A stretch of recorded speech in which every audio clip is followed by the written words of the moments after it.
Israel మీద Lebanon నుండి రాకెట్ల వర్షం, దానికి ప్రతిగా ఇజ్రాయెల్ చేస్తున్నటువంటి భయంకరమైనటువంటి దాడులు, సరిహద్దుల్లో మండుచున్నటువంటి మంటలు, ఇవన్నీ చూస్తూ ఉంటే మళ్ళీ ఏదైనా పెద్ద యుద్ధం మొదలవుతుందా అని మన అందరిలో చిన్న భయం, తెలియని ఆందోళన మొదలైంది. అసలు ఒకప్పుడు శాంతికి, స్వచ్ఛతకు మారుపేరుగా ఉండి మంచుతో తెల్లగా మెరిసిపోయే ఆ ప్రాంతం ఇప్పుడు ఎందుకు ఇలా రణరంగంలా మారింది? మీకు ఒక ఆశ్చర్యకరమైనటువంటి విషయం తెలుసా?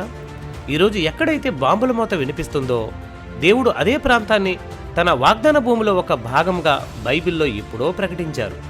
బైబిల్ తెరిచి చూస్తే 70 సార్లు కంటే ఎక్కువ ఈ ప్రదేశం పేరు మనకు కనిపిస్తుంది. అసలు దేవునికి ఈ ప్రాంతం అంటే ఎందుకంత ఇష్టం? రాజైన సొలొమోను తన ప్రాణప్రదమైనటువంటి దేవుని మందిరం కట్టడానికి ఈ ప్రదేశం మీదనే ఎందుకు ఆధారపడ్డాడు? ఈరోజు మనం కేవలం వార్తల్లో వచ్చే విషయాలనే కాకుండా లెబనాన్ యొక్క అసలు పుట్టుపూర్వత్రాలను వివరంగా చూద్దాం.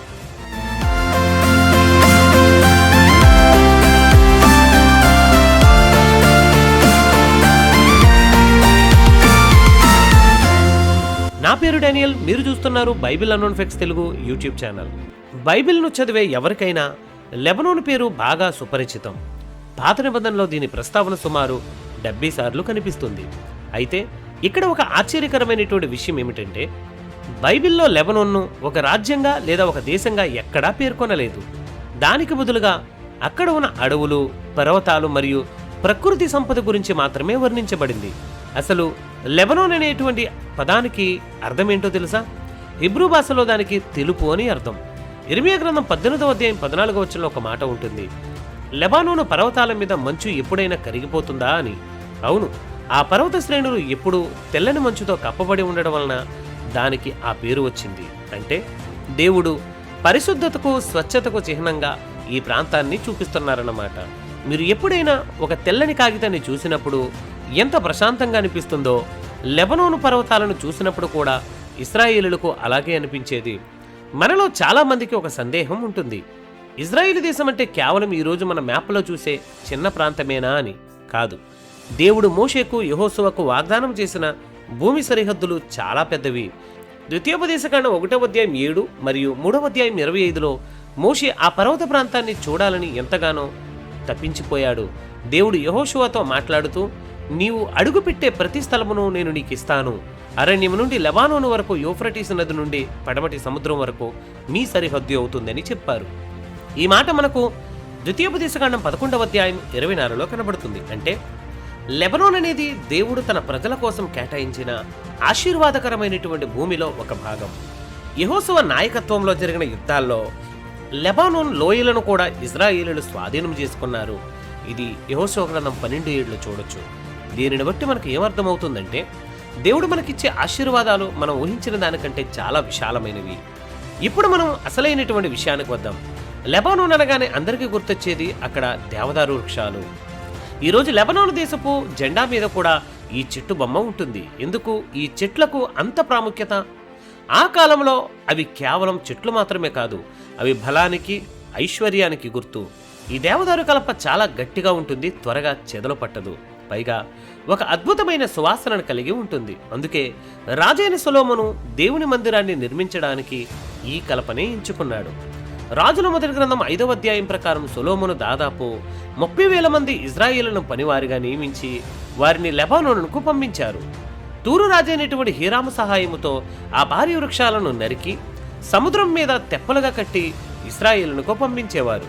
సొలొమోను కేవలం దేవాలయాన్ని మాత్రమే కాదు, రాజభవనాన్ని కూడా లెబానోను కలపతోనే కట్టించాడు. అందుకే దానికి లెబానోను అరణ్య మందిరం అని పేరు పెట్టారు. ఇది రాజుల మొదటి గ్రంథము 7వ అధ్యాయం మొదటి 3 వచనాల్లో చూడొచ్చు. దేవుని కోసం మనం ఇచ్చేది ఎప్పుడూ శ్రేష్టమైనదిగా ఉండాలని దీని ద్వారా మనకు అర్థమవుతుంది. మన హృదయం అనే దేవుని మందిరం కూడా ఆ దేవదారు వృక్షంలాగే బలంగా, సువాసన భరితముగా ఉండాలని ఈ వృక్షం మనకు నేర్పిస్తుంది. పరిశోధకుల ప్రకారము ప్రాచీన కాలంలో మెసొపొటేమియా మరియు ఈజిప్టు రాజులు కూడా ఈ లెబానోను దేవదారు కలప కోసం పోటీ పడేవారట. కానీ బైబిల్లో దీనికి ఒక ప్రత్యేకమైనటువంటి ఆధ్యాత్మిక అర్థం ఉంది. కీర్తనల గ్రంథం 92వ అధ్యాయం 12వ వచనంలో ఒక మాట ఉంటుంది, నీతిమంతులు ఖర్జూర వృక్షం వలె మొలుచుదురు, లెబానోను మీద దేవదారు వృక్షం వలె వారు ఎదుగుదురు అని. మీరు గమనించారా? దేవుడు మనల్ని ఒక సాధారణమైన మొక్కతో పోల్చలేదు. లెబానోను దేవదారుతో పోల్చారు. అంత మాత్రమే కాదు, ఆ చెట్లు పర్వతాల మీద గాలికి వానకు తట్టుకుని నిలబడతాయి. అలాగే మనము కూడా కష్టాల్లో కృంగిపోకుండా బలంగా నిలబడాలని దేవుడు మనకు తెలియజేస్తూ ఉన్నారు. అయితే ఇదే లెబనోన్ అడవులను దేవుడు తీర్పుకు చిహ్నంగా కూడా వాడారు. అస్సూరు సామ్రాజ్యం తమ గర్వంతో విర్రవీగినప్పుడు దేవుడు వారిని లెబానోన్లోని ఎత్తైన చెట్లతో పోల్చి ఆ గర్వాన్ని ఎలా అణిచివేస్తారో యెషయా గ్రంథం 10వ అధ్యాయం 33-34లో హెచ్చరించారు.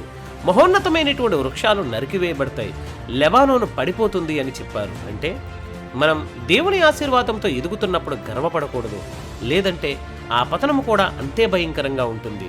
లెబానోను చరిత్ర కేవలం పాత నిబంధనతోనే ముగిసిపోలేదు. ప్రకటన గ్రంథం 20వ అధ్యాయం 4 ప్రకారం యేసుక్రీస్తు భూమి మీద 1000 ఏండ్ల పాలన చేయడానికి వచ్చినప్పుడు లెబానోను మళ్ళీ తన పూర్వ వైభవాన్ని పొందుతుంది. యెషయా గ్రంథం 60వ అధ్యాయం 13వ వచనంలో ఒక గొప్ప వాగ్దానం ఉంది. లెబానోను వైభవం అంటే దేవదారు చెట్లు, సరళ వృక్షాలు, ఫైన్ చెట్లు అన్నీ కలిసి నా పరిశుద్ధ స్థలాన్ని అలంకరించడానికి నీ దగ్గరకు వస్తాయి అని రాయబడింది. అంటే దేవుడు తన మహిమను ప్రకటించడానికి మళ్ళీ ఆ ప్రకృతిని వాడుకోబోతున్నారు. వేల సంవత్సరాల క్రితం ఏ ప్రాంతం అయితే దేవుని మందిరానికి అందాన్ని ఇచ్చిందో భవిష్యత్తులో కూడా అదే ప్రాంతం దేవుని రాజ్యానికి అలంకారంగా మారబోతుంది.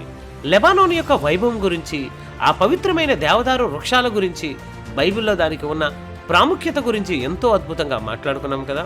వినడానికి ఎంత బాగుందో కదా. కానీ ఒక్కసారి మన కళ్ళు తెరిచి ఈరోజు వార్తలు చూస్తే గుండె బరువెక్కుతుంది. ఏ లెబానోన్ అయితే శాంతికి, తెలుపు రంగుకు, మంచు పర్వతాలకు నిలయమో, ఈరోజు అదే లెబనాన్ సరిహద్దుల్లో మంటలు మండుతున్నాయి. అవును, ఇజ్రాయెల్ మరియు హెజ్బొల్లా మధ్య ఉద్రిక్తతలు గతంలో ఎన్నడూ లేనంతగా పెరిగిపోయాయి. అసలు అక్కడ ఏం జరుగుతుంది? ఇది పూర్తి స్థాయి యుద్ధమేనా? ప్రస్తుతం అక్కడ జరుగుతున్న దాన్ని నిపుణులు లో ఇంటెన్సిటీ వార్ అని పిలుస్తున్నారు. అంటే ఇది నేరుగా యుద్ధం ప్రకటించుకున్నట్లు కాదు, కానీ యుద్ధానికి ఏమాత్రం తక్కువ కాకుండా సాగుతుంది. లెబనాన్ సరిహద్దు నుంచి హిజ్బుల్లా అనేటువంటి సంస్థ నిరంతరం ఇజ్రాయెల్ మీద రాకెట్లను, డ్రోన్లను ప్రయోగిస్తుంది. దీనికి ప్రతిగా ఇజ్రాయెల్ ఎయిర్ స్ట్రైక్ అంటే వాయుసేన ద్వారా దాడులను చేస్తూ ఉంది. ముఖ్యంగా సౌత్ లెబనాన్ ప్రాంతం, అంటే మన బైబిల్లో చూసిన కొన్ని చారిత్రక ప్రాంతాలకు దగ్గరగా ఉన్న చోట్ల ఇప్పుడు బాంబుల మోత వినిపిస్తుంది. దీని వెనుక ప్రధానంగా 3 కారణాలు కనిపిస్తాయి. మొట్టమొదటిది గాజా యుద్ధ ప్రభావం. గాజా స్ట్రిప్లో యుద్ధం మొదలైనప్పటి నుండి హిజ్బుల్లా మేము పాలస్తీనాకు మద్దతు ఇస్తున్నామని చెబుతూ ఇజ్రాయెల్ ఉత్తర సరిహద్దుల్లో దాడులు పెంచింది. దీనివలన ఇజ్రాయెల్ ఇప్పుడు 2 వైపులా, అనగా దక్షిణాన గాజా, ఉత్తరాన లెబనాన్తో జాగ్రత్త పడాల్సి వస్తుంది. రెండోది ఇరాన్ యొక్క పాత్ర. ఇది మనందరికీ తెలిసిన రహస్యమే. ఇరాన్ దేశం హిజ్బుల్లాకు ఆయుధాలు, శిక్షణ ఇస్తూ వెనకుండి నడిపిస్తుంది. ఇజ్రాయెల్ దీన్ని తన మనుగడకే ముప్పుగా భావిస్తుంది. మూడవది సరిహద్దు ఖాళీ అవుతుంది. ఈ దాడుల వల్ల ఇజ్రాయెల్ ఉత్తర ప్రాంతాల నుండి వేల మంది ప్రజలు తమ ఇళ్లను వదిలి సురక్షిత ప్రాంతాలకు వెళ్లిపోయారు. అలాగే లెబనాన్ దక్షిణ ప్రాంతంలో ఉన్న సామాన్య ప్రజలు కూడా భయంతో ఇల్లు వదిలి వెళ్తున్నారు. పచ్చని పొలాలు, అందమైన గ్రామాలు ఇప్పుడు నిర్మానుష్యంగా మారుతున్నాయి. ఇక్కడ మనం ఒక విషయాన్ని గమనించాలి. ఇజ్రాయెల్ ఏమంటుంది అంటే, హిజ్బుల్లా దగ్గర వేలాది రాకెట్లు ఉన్నాయి, అవి ఎప్పుడైనా ప్రజల మీద పడవచ్చు, అందుకే మేము ముందే అటాక్ చేసి ఆ ప్రమాదాన్ని తగ్గించాలి. ఇది వారి భద్రతకు సంబంధించినటువంటి ప్రశ్న. మరోవైపు హిజ్బుల్లా ఏమంటుందంటే, మేము ఇజ్రాయెల్ దురాక్రమణకు వ్యతిరేకంగా పోరాడుతూ ఉన్నాం, ఇది మా నిరోధక శక్తి. ఇలా ఒకరిపై ఒకరు దాడులు చేసుకోవడం వలన సామాన్య ప్రజల మధ్యలో ఉండి నలిగిపోతూ ఉన్నారు. ప్రస్తుతం ప్రపంచ దేశాలన్నీ భయపడుతున్న ఒకే ఒక విషయం ఏంటో తెలుసా? ఈ చిన్న చిన్న దాడులు ఎక్కడ పెద్ద మిడిల్ ఈస్ట్ వారకు, అనగా మధ్యప్రాచ్యంగా సాగేటువంటి యుద్ధం దిశగా మారిపోతాయో అని భయపడుతూ ఉన్నారు. అమెరికా ఇజ్రాయేలుకు మద్దతుగా నిలుస్తుంటే ఇతర దేశాలు మాత్రం శాంతి చర్చలు జరగాలని కోరుకుంటూ ఉన్నాయి. ఇదంతా చూస్తూ ఉంటే మనకేమర్థమవుతుంది? ఇది కేవలం దేశాల మధ్య గొడవ మాత్రమే కాదు, ఇక్కడ సెక్యూరిటీ వర్సెస్ హ్యుమానిటేరియన్ సమస్య ఉంది. మరియు ఒకవైపు దేశ భద్రత, మరొక వైపు మనుషుల ప్రాణాలు. ఈ దాడులు, ప్రతి దాడుల చక్రం అస్సలు ఆగటమే లేదు. కొంతమంది బైబిల్ ప్రవచనంగా కూడా దీనిని చూస్తున్నారు. బైబిల్లో కేవలం దీవెనలే కాదు, భయంకరమైన హెచ్చరికలు కూడా ఉన్నాయి. అది చదువుతూ ఉంటే ఇప్పుడు అక్కడ జరుగుతున్న దాడులు, ఆ మంటలు కళ్ళకి కట్టినట్లు కనిపిస్తాయి.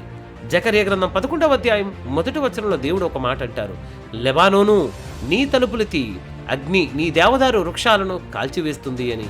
ఒక్కసారి ఆలోచించండి, కొన్ని వేల సంవత్సరాల క్రితమే ప్రవక్త అయినటువంటి జకర్యా ఈ మాట రాశారు. ఆ రోజుల్లో దేవదారు వృక్షాలంటే లెబానోనుకు గర్వం. ఒక రక్షణ కవచం లాంటివి. అగ్ని వచ్చి వాటిని కాల్చివేస్తుంది అంటే ఆ దేశం తన వైభవాన్ని, తన రక్షణను కోల్పోతుందని అర్థం. ఈరోజు మనం చూస్తున్న ఆ రాకెట్ దాడులు, ప్రేలుళ్ళు, ఆ పచ్చని కొండలను మంటలతో ముంచెత్తుతూ ఉంటే ఈ ప్రవచనం మన కళ్ళ ముందే నెరవేరుతుందా అని అనిపించక మానదు. జకర్యా ఇంకా ఏమంటారో తెలుసా? దేవదారు వృక్షాలు పడిపోయాయి, గొప్ప వృక్షాలు నాశనమయ్యాయి అని, దేవదారు చెట్లు రోధించాలి అని జకర్యా 11:2లో రాస్తున్నారు. ఇక్కడ వృక్షాలు అంటే కేవలం చెట్లు మాత్రమే కాదు, ఆ దేశంలోని బలమైన నాయకులు, గొప్పవారు కూడా అని అర్థం. అంటే యుద్ధం వచ్చినప్పుడు అది కేవలం ప్రకృతిని మాత్రమే కాదు, ఆ దేశపు పునాదులను కూడా కదిలిస్తుందని బైబిల్ ముందే హెచ్చరించింది. ఇది ఈ వీడియో కనుక మీకు నచ్చితే ఈ వీడియోను లైక్ చేయండి, షేర్ చేయండి. మన ఛానల్ సబ్స్క్రైబ్ చేసుకొని మరిన్ని వీడియోస్ కోసం చూస్తూనే ఉండండి.